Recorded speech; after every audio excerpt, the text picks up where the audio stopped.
Welcome to the Crowell Homestead, Keepers of Sea Captain's Row, one of the most historic streets in Hyannis.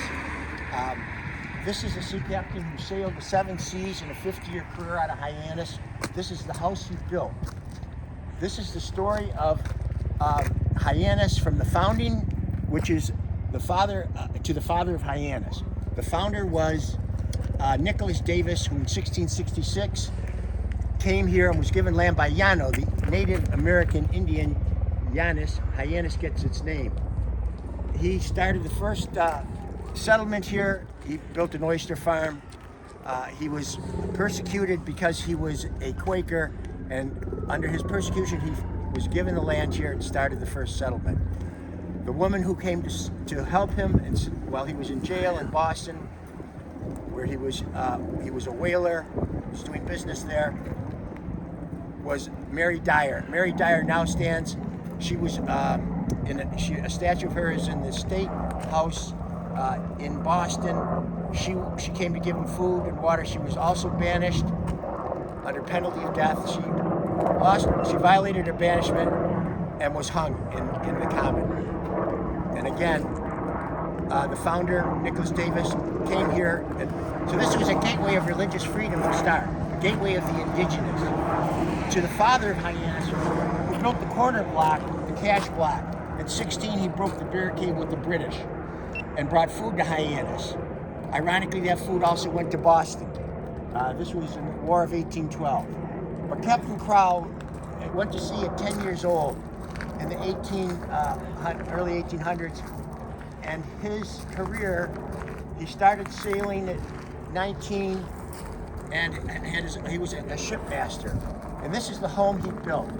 He brought food to the Irish in the potato famine. He had never, in 50 years, he never had a shipwreck and sailed across 7 seas.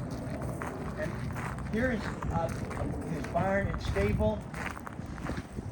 And the barn and stable was original from probably just after the 1850s. And we'll go in there, which now houses a living history museum of Captain Crowell across 7 seas.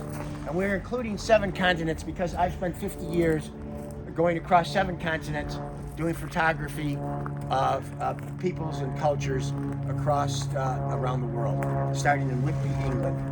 So here is, we said there was known as Sea Captain's Row because there were 11 Sea Captain's properties that were on Sea Captain's Row. And what happened is, just recently, it was listed as the most endangered mass resource in 2016.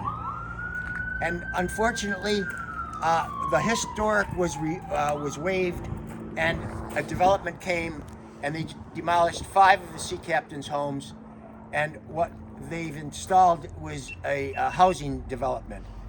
The housing development is across the street, which, if you want to take a look across the street from here, you can see the buildings they've erected, and they span where 5 sea captains' houses once stood, just as recently as 2019.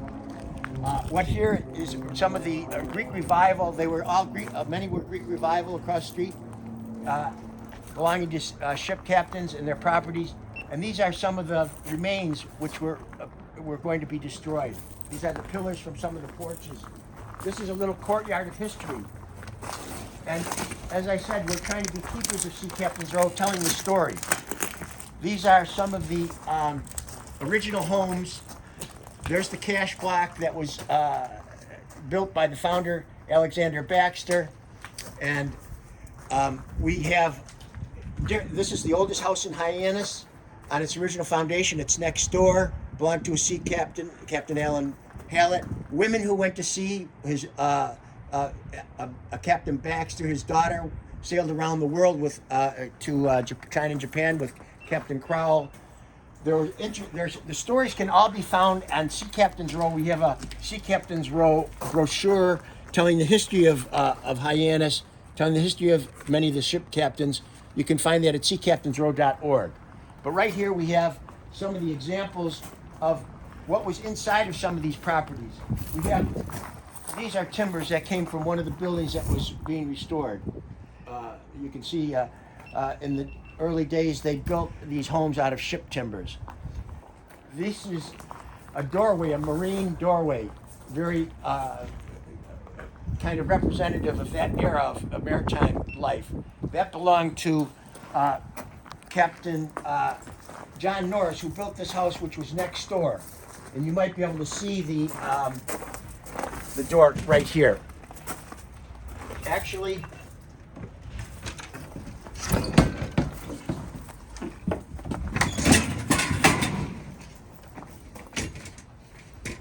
this was supposed to be up, and I had it. The wind took it down the other day. But this, you can see, this is the door that was on the building next door. And we can just take a look at the rear of the property. My story is, well, we have another, this is the door that was actually next door also. And we have an area where people can sit and when they visit the museum. My career started 50 years ago in Whitby, England, and I was following, it was in the same town where Captain Cook's ships were built. Just to give you an idea, you can see some of the artwork here.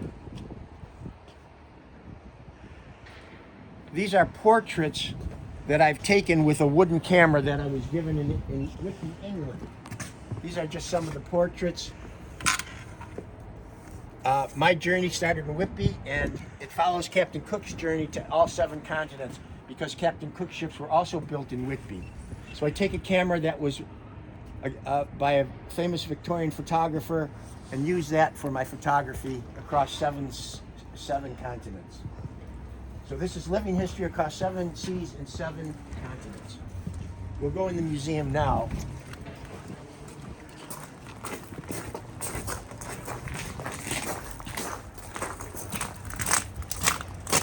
Of course, the idea is explore the world around you. The Crowell Homestead, Keepers of Sea Captain's Row, Gateway to the Harbor, living history to Hyannis Pass, to the indigenous, to freedom of faith, to patriotic freedom, across 7 seas and 7 continents.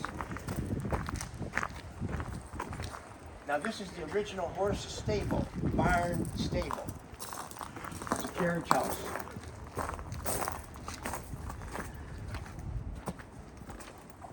The original horse stable is over there, which we'll show you, but here's where the journey I was talking about started, with this photographer, Frank Sutcliffe. That was believed to have belonged to him, his camera right there. That was given to me in England when I was in Whitby. There's a picture of me taking my first photographs. I learned from a Victorian photographer, Claudius Morris of York. But here's my book, 100 years after Frank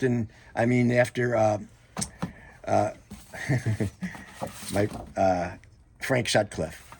So 100 years later, nothing changed. In fact, there's the same street that 100 years later. So it really was a very exciting experience to be into the past, to see kind of a glimpse of the last century. Now, all these represent photographs. If this book of Whitby is the beginning of my journey, following Captain Cook, here's Captain Cook's ship scuttled in the harbor in Newport, Rhode Island. So my journey starts where they begin and ends in Newport with the Narragansett. These are images of the Narragansett Indians. I've worked with them. We have a book here that we collaborated with. They tell their story, and I documented some of their photography. The lands of the Narragansett.